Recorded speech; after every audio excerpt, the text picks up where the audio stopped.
Hi, dear attendees, we will wait a few more minutes until more attendees join us, and then we start the session today. Just wait a few more minutes, please.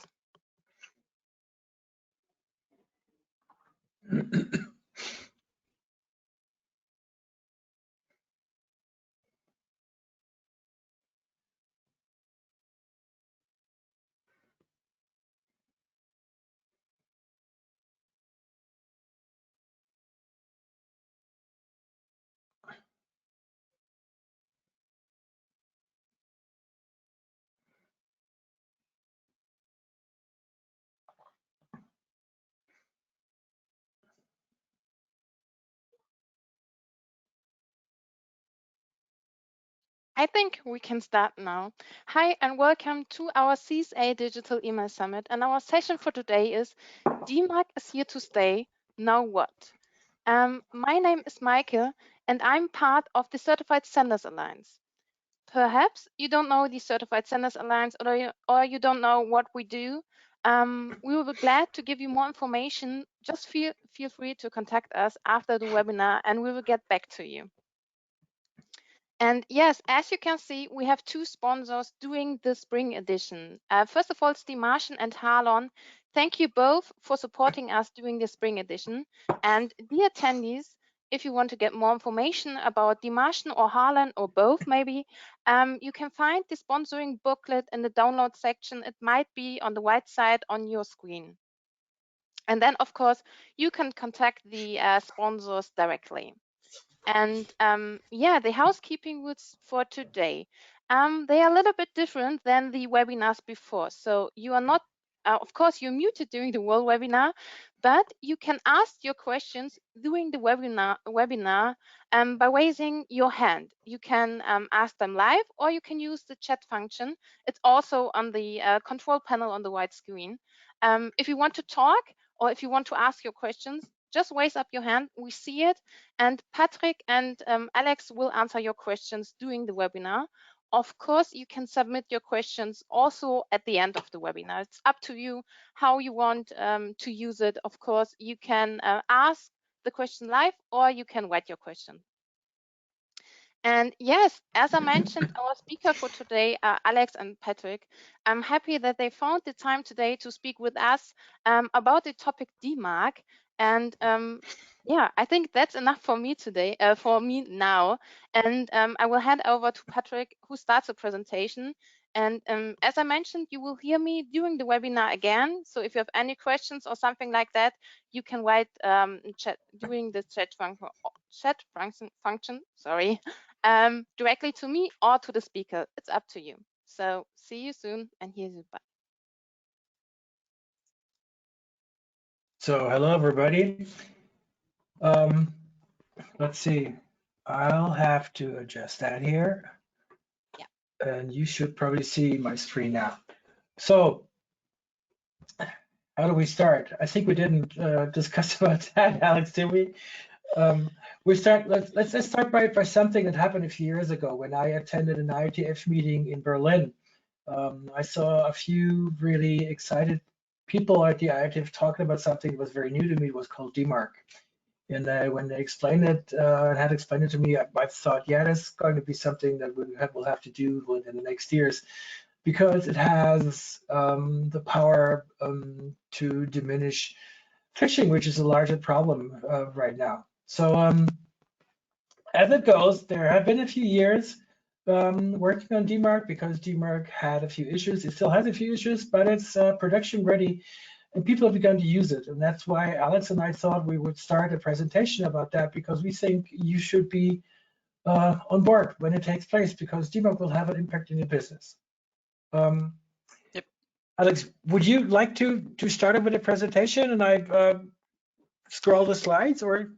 Sure, that's fine. Yeah, that sounds good to me. I mean, yeah, start there. Okay, let me see. So overall, obviously, email has grown. The internet usage has grown.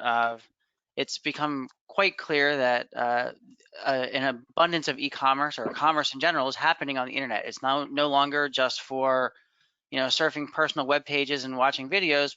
There's e-commerce is a large portion of what happens on the internet, and a lot of that is run by very large brands who customers have allegiance to. For example, if it's their favorite grocery store, their favorite clothing store, whatever that may be, and they send out messages all the time. They communicate with their customers, and we operate back and forth with those entities.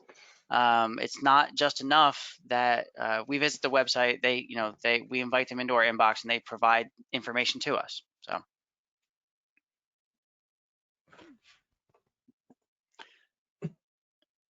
Let me see. Go ahead, Patrick. Sorry. Yeah, here you go. Sorry. Yep, that's okay. So I think a lot of people understand what phishing is. Phishing is something where an attacker sends you a message and tricks you into entering some personal information into a website. Most often that's credentials, but it could be other information as well. And when you enter those credentials, it could be related to a banking site. You could be entering your credit card credentials, and then they can use that information to go somewhere and pretend to be you or use your information to obtain some services or some products. The way that really ends up working, or the way that it is most effective, is if they can pretend to be you. And so they can best pretend to be you by using a domain that customers understand, they recognize, and they trust. If it's just grocerystore.com and that's where they do all their shopping, and they can somehow create a fictitious message that it looks to be exactly that, then that's potentially an issue. They can use that information, or from your bank, whatever that may be. But they can use that information to, again, try to get into your account and empty your bank account, steal, order services or goods in your name, that kind of thing, and send them somewhere else. So anything to add there, Patrick? Well, yeah, think of your or my company as a service provider, and we have a trusted relationship with our customers, and somebody writes a mail message to one of our customers impersonating either you or me, and asking them to submit their identity to fix some online issue or something like that. People will very likely react to that and enter the data because they think the message is coming from you or from me. Right. So it doesn't have to be, it doesn't be the large grocery platforms. It could be a service provider relationship. Yeah, somebody who's selling you goods or services, typically. So. Yeah.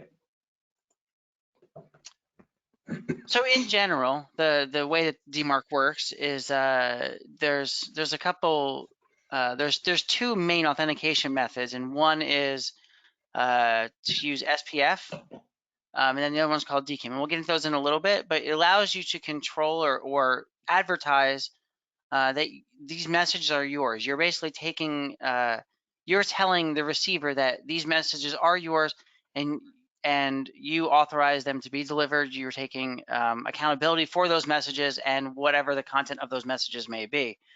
So it helps in terms of, if Patrick sends out a message and says, hey, like, I need you to go to my website, hopefully that message, if Dmarc passes, if all the authentication methods pass, then you can tell that, or the receiver should be able to tell that this looks authentic, and we can do the right thing with this. It still may be subject to spam controls, content scanning, but at least from the authentication perspective, it looks correct. The other part that's in here is that it mentions briefly is provides a method for reports. And so those reports can help you, the domain holder, understand more about who is sending as you. And so we'll get into that a little bit more as well. So we've gone through some of this, and I wanted to really get into, so that's what Dmarc stands for.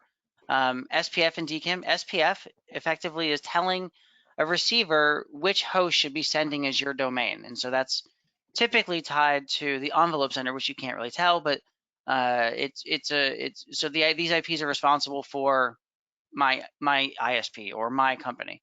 DKIM is a cryptographic signature. We sign the message, and then through cryptography methods, when the receiver receives the message, it can verify that you were actually the sender of that message. And that the message did not get it was not tampered with. Exactly while it was in transport, huh? Right. Transfer. has not been altered, and so that's important. That's what the signature is meant to cover. It doesn't just cover. It's not just a little blurb in the top. It actually is meant to cover the body of the message as well, and some of the more important metadata details. So in order for Dmarc to work, one of SPF or DKIM must work, and if it doesn't, then there are policies that can be applied. So there's the policy of none, quarantine, or reject. And so typically, those are the actions are none means just goes right to the inbox, quarantine means just go to the spam folder, and reject means it should be rejected before the receiver, the ISP or email provider can do anything with it. These are really recommendations. The receiver can override those policies, but they are typically obeyed. So one thing that, again, we'll get into a little bit more is the reporting. The reporting allows domain holders, again, to see who's acting as them. And it's important to the receivers, or to the brands, to the senders, to understand who is sending as them, because otherwise, how do you know that the Dmarc is doing anything for you, or that anybody is obeying the policy that you have recommended? So if Patrick were to send me an email and I don't inspect the SPF and DKIM and Dmarc, that's fine. You wouldn't expect to get a report, but if I am and I'm acting on it, you would expect to get a report so that you can understand that I'm doing what you're asking, and I'm doing the right thing. So I need to interrupt. Sorry. We have that's a okay. question so far. Okay. Via the chat function, I will read the questions out loud, okay? What do you mean with hacked up variation of Dmarc? I was just about to get to that. So okay. good lead in. That's good. So there are some organizations, some receivers who this is not about the senders, this is about the receivers. So the receivers can implement some variation of Dmarc and not follow the spec really to the as best as they should. So what ends up happening is that brands may not understand why the messages are being treated the way that they are. So just that's just something to be cautious of, so that if you're making changes in a way that doesn't follow the same interactions as everybody else, that could cause confusion for everybody else. Patrick, does that sort of make sense to you, or do you have anything else there to add? I concur. It makes sense. Yeah, it's something that it's a cautionary tale. It's not something. It's not hard and fast. It's a cautionary tale to say, if you treat Dmarc differently than everybody else, it's anybody who understands Dmarc may not understand what's going on. So yeah, if you want to, maybe the word is that if you want to establish a way of sender authentication and build a reputation system on that, you don't want to reinvent the wheel. You want to follow. You want to stay with what Dmarc has come up with, and like it or not, SPF and DKIM and Dmarc are going here to stay. That's actually the reason we came up with the title for the slides. There's been a lot of criticism about that, but they're production ready. People are using it, and we think you should be using it too. So don't do your own thing. Follow those rules. So this is a short chart, small chart of the growth of Dmarc over the years, and this comes from dmarc.org, and every year they publish a sort of chart that shows a little bit of growth, and you can see that over the years this is, I think when I first started really working on more Dmarc stuff, it was still down in the hundreds of thousands, and now if we're up to millions, 3 million domains, that's an incredible growth. Excuse me, incredible growth over the last 4 or 5 years. That is, and it seems to be, I don't know about accelerating, but it's definitely still growing at a fairly rapid pace. And I think it really underscores the importance of Dmarc, and that senders understand the value. So anything for you? We still could say that the numbers we see here are the kind of the early adopters. Yeah, those are the technical savvy people who are interested to get it done and like to experiment with that. But I'm pretty sure we're going to see a huge increase by numbers as the large platforms are going to require Dmarc authentication or sender authentication in the future. Right. No? I think so. Okay. So one of the other things, we've heard some concerns, I guess maybe not concerns, some skepticism that reports aren't really necessary, and we're here to tell you that they really are. You know, it's both on the sending and the receiving side. So on the sending side, as the brand holder, you would like to receive reports to understand more about who is using your domain. You know, if your policies are being honored, if you have any misconfigurations. The misconfigurations are a huge part of reporting. You know, the DKIM and SPF, you may not understand that something, you know, you added or changed to your SPF record. It may seem innocent, but all of a sudden it has caused your SPF record to become invalid. And that's potentially extremely important. You know, you'll always hear people say security is a process and things like that. So you should, even if you don't look at these every day, or you don't have a vendor to analyze them for you, you should still look at them once in a while, that sort of thing, especially just after making changes. But, and I mentioned in here also, it's not just for brands. I say mailbox providers, it could be ISPs, however you like to term that. You know, if you're running an ISP and someone's phishing as your communication brand, as your communication domain. So let's say you send from notifications at isp.com and someone is phishing your customers using that same domain, you should know about that. You know, and from the receiver side, from the ISP side, why are these important?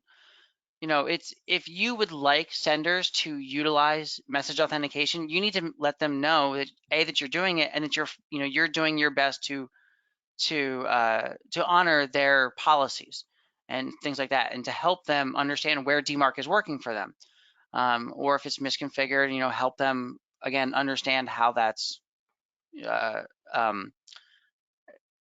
affecting their deliverability. So anything there, Patrick, you'd like to add? Yeah, well, I've done a few projects within the last years where we introduced SPF, DKIM, and Dmarc to really large platforms. And something I learned during that time is that what you really want to do, you want to have a staging plan. So you want to start with policies for SPF that will say, well, we're just testing here, and Dmarc also, we're just testing here, you know. Also setting that there is another flag for DKIM where you can also say we're testing right now. Mm-hmm. So start with that, because if you have a larger platform, it's quite likely you will have something wrong, not on purpose, but simply because things happen, you know. It's And these reports help you understand as you roll out those testing modes. Exactly. So when you start sending when testing mode and you start receiving reports and you go, oh, I didn't know that. Oh, that's something interesting. Oh, they should be accepting my messages, but they don't. So we probably should get in contact with them and start discussing what's going wrong. And once you have that, you can be sure you're not going to lose messages as you're going to get stricter policies. You say, listen, now we go for Dmarc quarantine. And with the ultimate goal to say no, our ultimate goal is to have a reject level. That would be the real protection level, you know.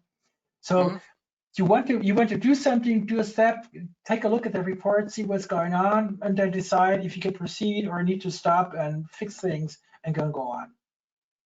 Yeah. Yep.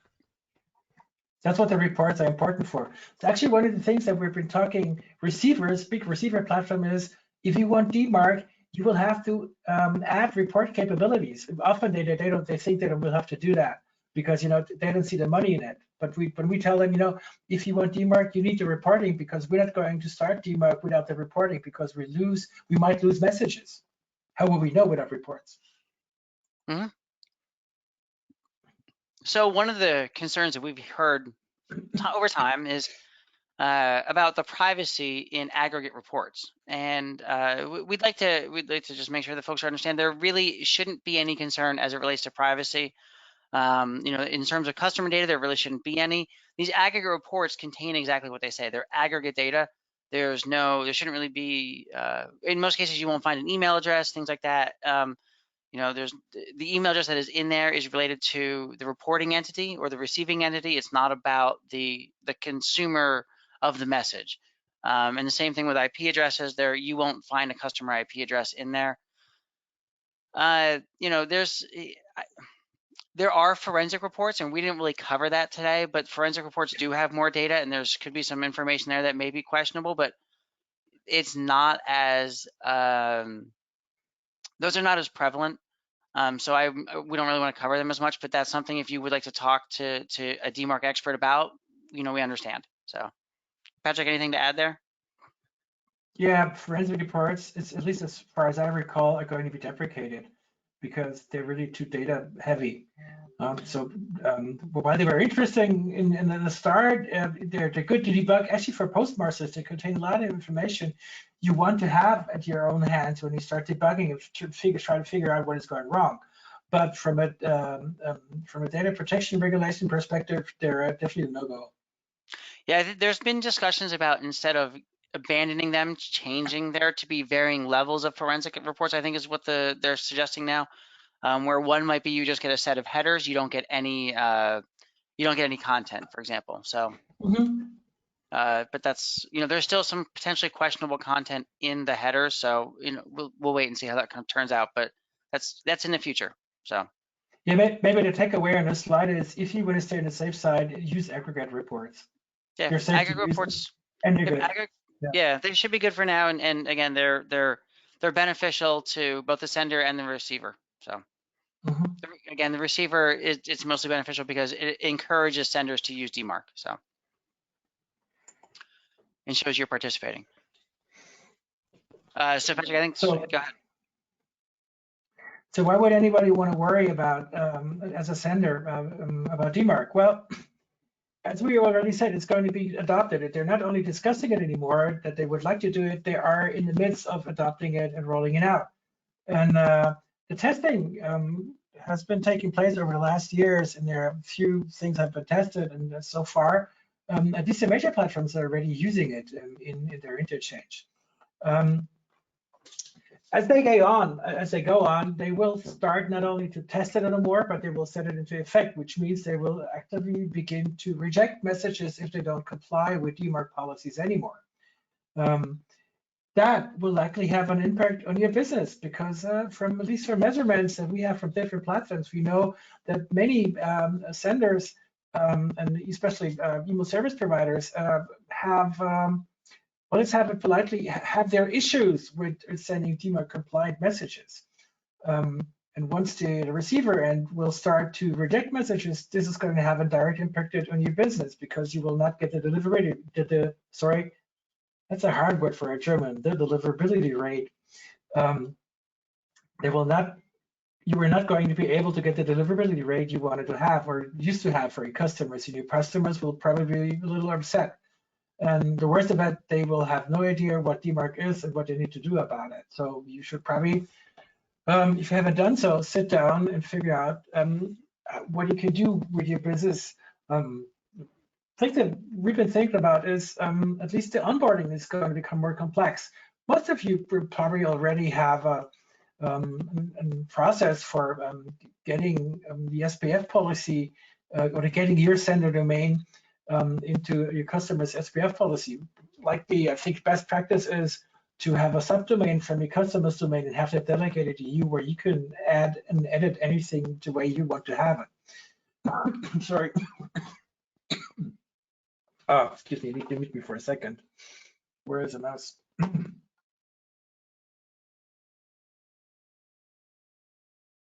Back. So let's see. So you will have to take care of SPF, and certainly you will also have to take care of DKIM, because as Alex already said at the beginning, either SPF or DKIM passes, and there's still some issues out there with any mail receiving instance that modifies and alters the email, because that usually and forwards it, because that usually will break either SPF or DKIM. So you would probably want to have both in place to have at least one of them survive. Then the sending will become more complex. You will have to probably have a process up first that checks if Dmarc compliance is being met. Because if you don't meet it, you probably don't want to do the mailing, because that will probably have a negative impact on your reputation. And by means that, that's all what it's all about, the reputation. Dmarc is only a mechanism to establish sender identity. but the identity is, at least the receivers, is nothing without the reputation that is going to arise from that. So if you are being a good email network citizen, you are able to build up a good reputation over time. And if you're not, you're going to ruin it. So you probably want to check your Dmarc policies first and see if all the policies you have on the platform are being met, just to build a good thing for the future. So what is also here? Well, yeah, the deliverability of obviously is going to become more complex. So you probably want to send out a test mailing or something like that, see how the receivers accept that, and if there are any issues, work on them, and then go on. So now this is something that we have from what we're working on, but also from discussions we had with large email providers, and with what they told us is important when they, as a receiver, evaluate DKIM and SPF and Dmarc signed messages. So to some of them, a Dmarc policy of none, which is the least policy you can set, the least strict limited policy you can set, is actually no policy at all, because you think, well, it's testing level. So you have something, okay, you know it's what Dmarc is, but you're not using it at all. So there is no there's no protection level in that. So it's quite likely that if you have policy is none set on the sending domain that you use, that the receiver end is just going to treat it as if you're not going to have any Dmarc policy at all. You also don't want to have SPF qualifiers plus or question mark neutral, because they don't really offer protection either. Some of the receivers told me that they're likely not going to treat that as an SPF policy at all. So you're missing out one of the criteria you should have, and SPF is the minimum criteria you have to have if you want to step forward and use Dmarc. From a discussion we had in the ECOS competence group email last week, together with the largest German mailbox providers, but also in co-work in combination with a few US providers, they're all kind of teaming up right now to come up with one policy that works for all the providers. They said that for large senders, the minimum requirement will be relaxed alignment. That is, the envelope sender domain and the RFCH, oh, got it. What is it? You recall it? 8322 from header? I missed the. There's 5321 and 5322. Is that what you're talking about? Yeah, I think so. So okay. I say the from header. That's the from header. So the from header. 5322. Thank you. They must be in alignment. At least they must be in the same domain. That is what the relaxed alignment is. A strict alignment would be that the domain part of both criteria matches exactly. So if you want to be sending and want to be accepted with your messages on the platform, you need at least relaxed alignment. And if you want to build reputation, you go for and you strive to get strict alignment. I know, and from discussions with email service providers, that it's hard to get this to do, but ultimately it's going to be a good investment in what you will do for your customers. And maybe you want to see it from that point. If you are the one who has built up the reputation for your customer, it might be hard for a customer to switch to a different provider, because they will have to start with the reputation again. At least if you have a subdomain, if you use a subdomain that's specific for your services. And Alex added, you should understand what the include in SPF means. Include in SPF, I don't know how familiar you are with the technical details, means you can include somebody else's SPF record. So whoever is on that, whatever machine is on that second SPF record is going to be allowed to send on behalf of that domain as well. That is a security implication you simply have to take care of and have to consider. You probably don't want to have a namespace of too many SPF records, or at least, I know it's hard for email service providers because they tend to have many IP addresses, but try to keep it as limited as possible. DKIM can survive forwarding. Yeah, that's true. And yeah, always ask for aggregate reports. They give you the insight you need to get the deliverability you want. One of the things I realized, and I think we omitted this, and that's unfortunate, is that it is far easier to, if you're going to start using a new domain, it is far easier to protect it when you start than to try to bring it back in after you've already, been using it for a while. So if you can, if you're going to say like, oh, our company's going to start using this new domain, at that point, say we're going to do our best to make sure SPF, DKIM, and Dmarc are all working properly and that the domain is protected. So. Yeah, because everybody is scared that they might break something with their production mail domain while they're in production. Right. So, but on the other hand, I don't really disagree, but I want to throw in that's what the testing levels are for. You can start with a policy and say those are the testing levels, so start with that. I understand that, but if you start out of the gate with proper practices, it may help your deliverability. It may help your, a whole bunch of things as well. So, it shows that you're a dedicated and serious messaging professional, kind of, I hate to say it like that, but it means you're interested in doing the right thing. So. Yep.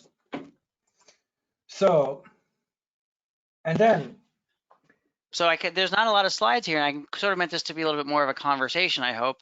We've talked about, the what now, and this is sort of the what now. And then again, it's really, I think, more for Patrick and I to sort of talk back and forth a little bit. But as Dmarc has become more popular, 3 million domains is a small number of domains of the overall number, but is it a large number of important domains? Probably. So you can see that Dmarc is becoming more heavily relied on by brands and senders all around the world. This is not something that is limited to the US or Germany or anywhere else. It's, everybody who believes that their brand or security is important is trying to work towards stronger Dmarc policies as best they can. So, and as that is happening, things are starting to sort of build on that. And so one of the things that has recently come out in the last, I guess, 4 years, is something called BIMI. And I know there have been presentations at CSA about, at CSA about BIMI. So we're not going to really dive into it a whole lot, other than to say today it's active at a few large mailbox providers, and it is moving forward. But it does depend on Dmarc or the tenants of Dmarc. So you have to properly use Dmarc just like you would to protect another domain. And the trade-off is you get to show a logo alongside your message if all of those things work, plus the mailbox provider does their own internal sort of reputation, and that just kind of goes from there. But it was something that I definitely wanted to bring up just because I think there's a misunderstanding sometimes of how BIMI works, and it is definitely again something that uses Dmarc as its foundation, or one of its foundations. It builds on Dmarc. You have to have a Dmarc compliant message, or the BIMI header is not going. The BIMI logo is not going to be shown in the interface. Right, and there are other parts of it, which is why I didn't want to say it's the only foundation, but there are. It's a core tenet of how BIMI works. So, is there anything else you want to add to that? I'm sorry, Patrick. I think it's good. I think BIMI is going to hit the market because it's a user interface feature. In the end, it's the users who need to decide if they are going to open the message and follow what's in the message or not. And if they see a logo that's associated with the company they expected a message from, it's going to be a strong indicator to them that they believe this is a valid and trustful message, and they should do what's in the message or follow the instructions.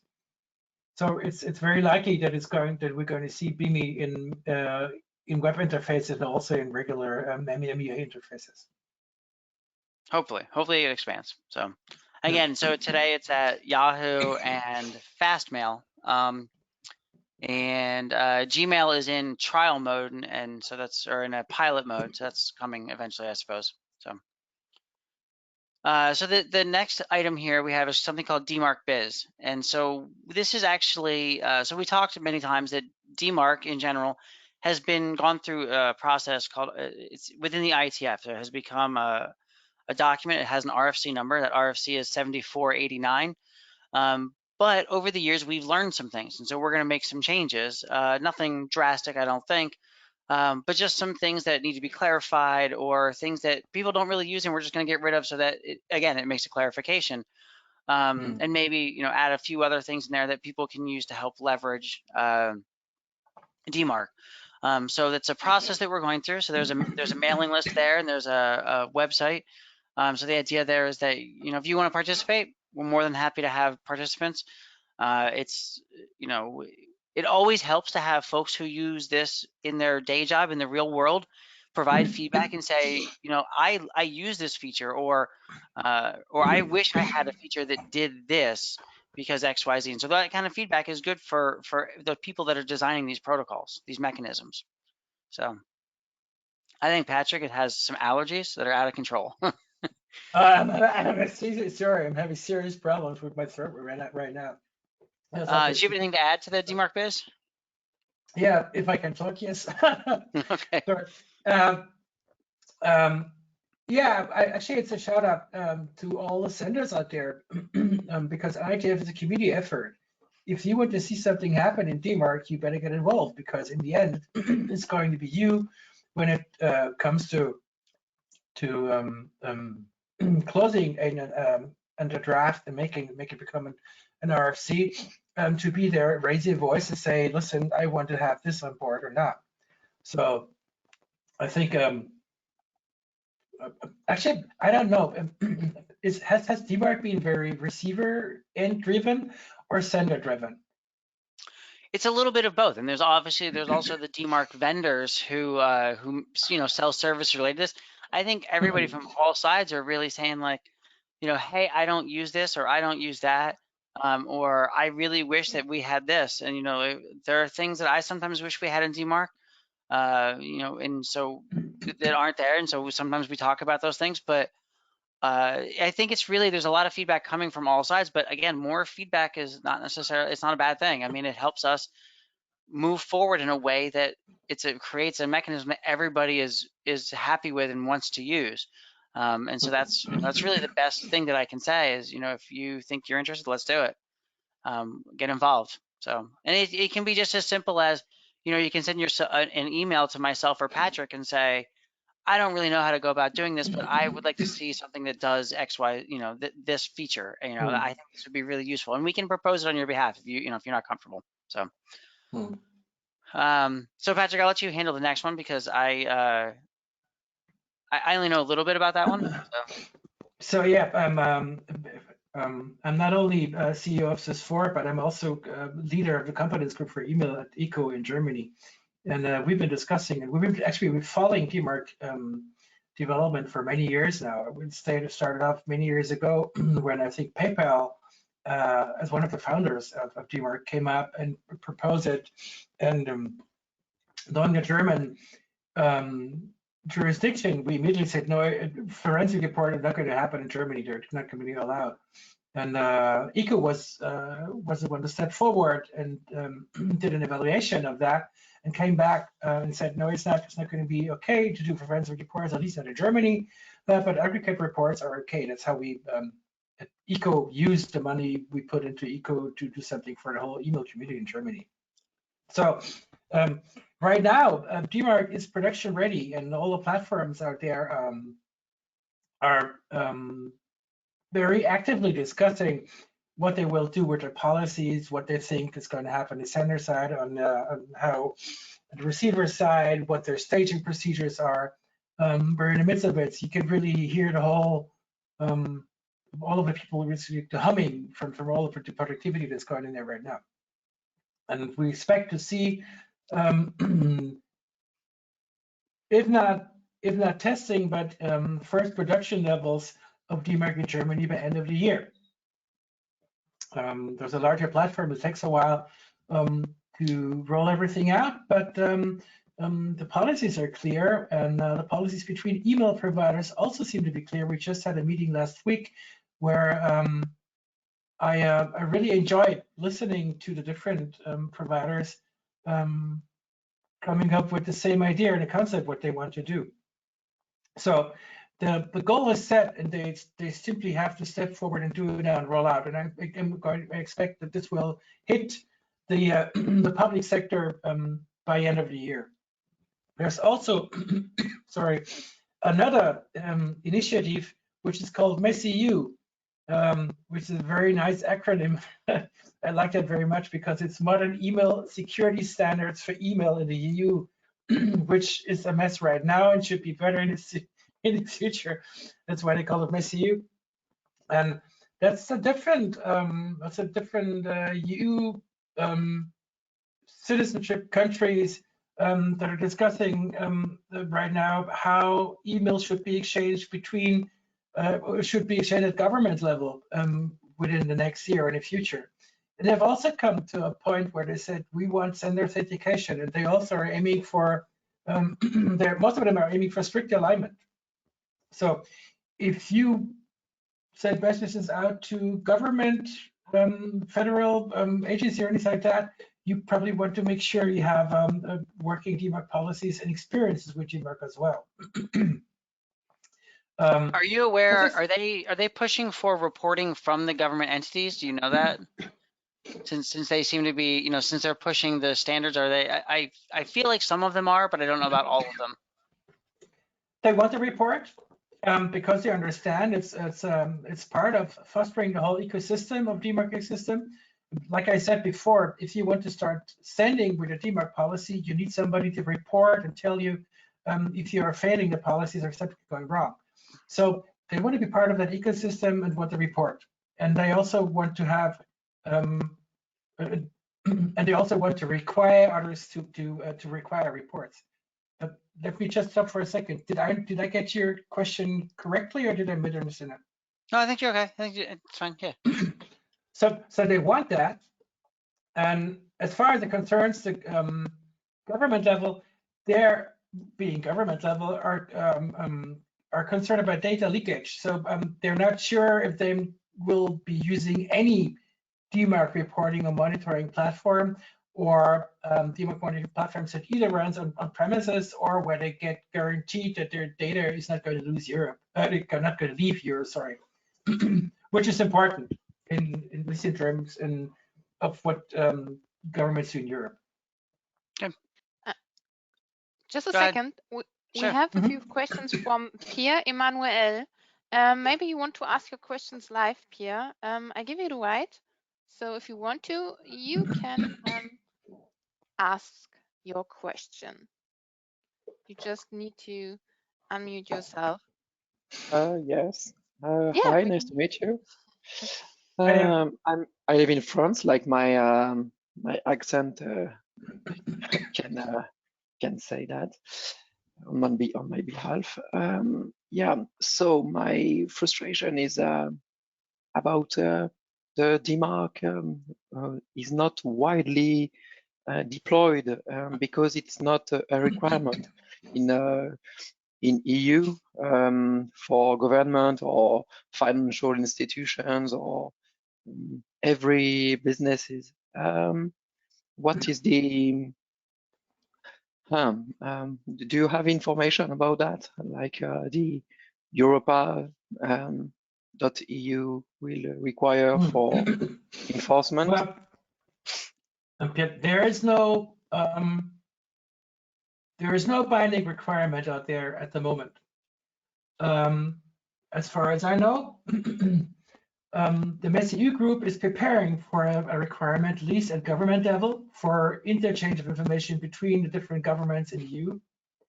The ENISA, as a top agency for that, for IT strategies and policies in Europe, is also preparing to at least foster SPF DKIM in Dmarc. That was something that was discussed 3 weeks ago. I think it was 3 weeks ago in a MESSEU meeting. But they're at the beginning of the whole process. Maybe they're going to hop on the train and do whatever MESSEU group has been doing, because they've been doing a lot of groundwork during the last 2 years. And as far as it concerns banks and other financial institutes, I can only speak for Germany. In Germany, there's a so-called Kritisverordnung. That's a government level document that requires certain branches of industry that are belong to be critical for the survival of Germany to follow certain higher IT level standards. And it's quite likely that in combination with the Kritisverordnung, they're going to impose sender authentication as with Dmarc on those groups as well. There's also a so-called technical guideline 03108 from the BSI, that's a federal government agency for IT security in Germany, where they, which are currently re-evaluating and updating, and sender authentication is going to be part of that this time too. It started off as something, that's actually something I think where Alex and I got to know each other a few years ago, when it started about TLS, Dane, start MTA, STS, stuff like that. That's when we met first. So the whole SPF Dmarc group is going to be part of that in the updated version of the technical guideline 3108. Pierre, were you specifically asking about organizations in France or just generally across Europe? Yeah, in France, but Europe is the scope. I hope. So I can't speak for ENISA, but I can tell what I heard, what ENISA told, and I don't know if they're going to do that. But the plans are they want to foster certain technologies which they believe to be important for a modern internet, among which are transport encryption wherever possible, and you have to comply if you don't, sender authentication, IPv6, and other standards that we believe to be important. DNSSEC, for example, also. I'm a DNSSEC person, so I'm very happy about that. So those standards are on their roll, and they want to foster them. So certainly not tomorrow, because ENISA is large and they have to cover all of Europe, but it's going to be there. Yeah. Okay, thank you very much. Oh, sorry. Mikey, thank you, Pierre. Mike, you said there was another question? Yeah, we have a few more questions. Do you want to answer them now or later at the end? I'm not sure. Do you want to say, we only have one more bullet point if you, I don't know which way you'd rather us go. They are not live, but I can. That's good. But I can read the questions out loud if you want to. The first question was, how does Dmarc pass help me as a receiver if the sender only use SPF with like 500,000 of IPs in there? Could still be a phishing mail. So you're, I hope I'm understanding this correctly. How does Dmarc help me if they're including a domain that includes millions of IPs? Is that basically what they're saying? Is that? I think so, yes. So the question is from Tobias. If you want to ask a question, so you can say something. But I think that's the question, yeah, so far. So, I mean, it's hard to, if you're using something where you include Outlook.com, for example, they have lots of IP addresses. I mean, that's something you have to decide if you're willing to do. I mean, you have to trust the security of the platform you're using, that they won't let somebody else send as your domain. And that's something that you sort of have to work with. You know, I can't tell you what the security is at Outlook. That's, again, I hope I'm understanding the question correctly. But, you know, that's really up to the security of the platform you're using. So we can't, you know, so if you're saying Outlook.com is allowed to send as my domain and somebody else somehow gets access to your account, there's nothing that can be done about that, right? That's, you know, ultimately that's a user level security, not a domain level security. So, Patrick, is anything you want to add there? Yeah, the sender authentication is a short-term goal because you're sending a message and it becomes authenticated and that's it. The long-term goal is to get a good reputation. So if you have abuse on your platform that you use for sending and you have many IP addresses and let's say 1 or 2 or 3 or be it 10 IP addresses are being abused. I expect you will learn about that and you will do something about that. And it's going to have only a short impact on what you've been doing. In the long run, this is probably not going to have an impact on your reputation if you tend to send messages for a long time, which are not being used for abuse. So the ultimate goal is, and that's why you should start. It should start using Dmarc as soon as possible, as you should start and get a reputation and build that reputation. The question was from Tobias, and he wants to ask something. So Tobias, you could speak now. Oh, can you hear me? Mm-hmm. Yeah. Hello, Tobias. Sorry, Patrick. Hey. Go ahead. Hi, Alex. Hello. Who let him in here? It's a special Tobias. Yeah? So the question is essentially about the fact that a lot of people do not understand SPF, but simply fixing the issues. So every time it pops up that, oh, this was not delivered because SPF prevented forwarding. Oh, let's add that IP address, blah. Or the already mentioned example of, hey, for sure I'm adding my Salesforce or let's phrase it different. My $Salesforce IP range 1, my $Salesforce IP range 3, my $Salesforce IP range 5, my Outlook.com or $Outlook.com and $Google.com IP range, and suddenly I have 500,000 IPs in my SPF record, and that doesn't help the receiver of such mails in any way, because Dmarc does not allow me to say that I'm always signing with DKIM. It simply says, hey, pass. You're coming from one of this 1.5 million IP addresses that the sender of that domain is allowed to send mails through. So Dmarc is useless on the receiver level as soon as it hits the fan with that setting, because I cannot say that, oh, it needs to have DKIM. Right. So you're saying I'd like both of my authentication mechanisms to be active and validated properly in order for Dmarc to work. Is that what you're saying? No, I want to say that it's always DKIM, and I don't give a fuck about SPF at all. I mean, you can just depublish your SPF if that's what you want to do, right? You can just rely on DKIM, and we have seen people who rely solely on SPF because they don't want their messages to be forwarded. So they say if it didn't come from our server, just act like it, just throw it away. Basically, they don't care. They were P equals reject SPF only. They didn't want to deal with DKIM. They didn't think that they couldn't. They didn't want to try to trust forwarding messages, and that happens. That's a security policy that somebody can choose. The other part of what you're saying is, you're talking about if I include 500,000 domains or 500,000 IP addresses, I mean, those IPs still have reputation. It's not like, I mean, you still have to be able to send, but I understand what you're saying. And I don't think there's a good mechanism for that because ultimately what you're saying is if I've included gmail.com or google.com and outlook.com and Salesforce and MailChimp and all of these things, you're right. You end up with, 500,000 IPs that any of those can send as you. And so I do agree, like if that's a concern that you have as a messaging security person, if you can say, we're not going to include an SPF for MailChimp, you must use DKIM. And if the message doesn't pass after that, that's fine. And there are different ways to approach the messaging security as it relates to Dmarc. You don't have to you don't need both. You can just rely on one or the other. Does that sort of answer your question, Tobias? Kind of. It doesn't solve my issue with Dmarc because Dmarc does not help me in defining what I want to achieve.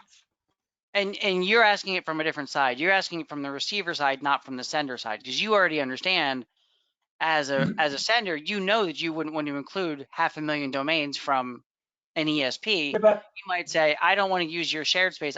Give me my dedicated IP, and that's the only one I'm going to list, and that's okay. Tobias mentioned something that's very important. Actually, we didn't really put that much emphasis on it yet. As we speak, the internet is changing. Of course, it's trivial. It's always doing that. But we're changing from an IPv4 to an IPv6 network. And you can't do block lists or allow lists with IPv6 because it's just too... You can. It's yeah. But you don't want to. So the receivers are moving away from IP-based policies, and they're looking for something else they can use. And actually, DKIM and Dmarc are the kind of policies they're hopping on. So if that from that point, Tobias is correct when he says he's not interested in SPF policies because they're kind of useless. They don't help for his way of building policies anymore. They're It's easily DKIM that he's broken. after. They're easily broken and easily abused, and that's it depends. I mean, Tobias, to your point, really, yes, you're correct, but ultimately, it depends on, you need to have somebody you can trust as your security person, your messaging security personnel, to say when somebody shows up, say, I'd like to include Salesforce, to say, is that the right thing for us to do? So. But that's fine. But on the other end, why doesn't Dmarc give me the ability to specify a little bit more strict what I expect my traffic to look like? So currently, I have this binary output of Dmarc that is pass or fail. If we are not looking into DNS issues and all this kind of stuff, in the end, it's pass or fail.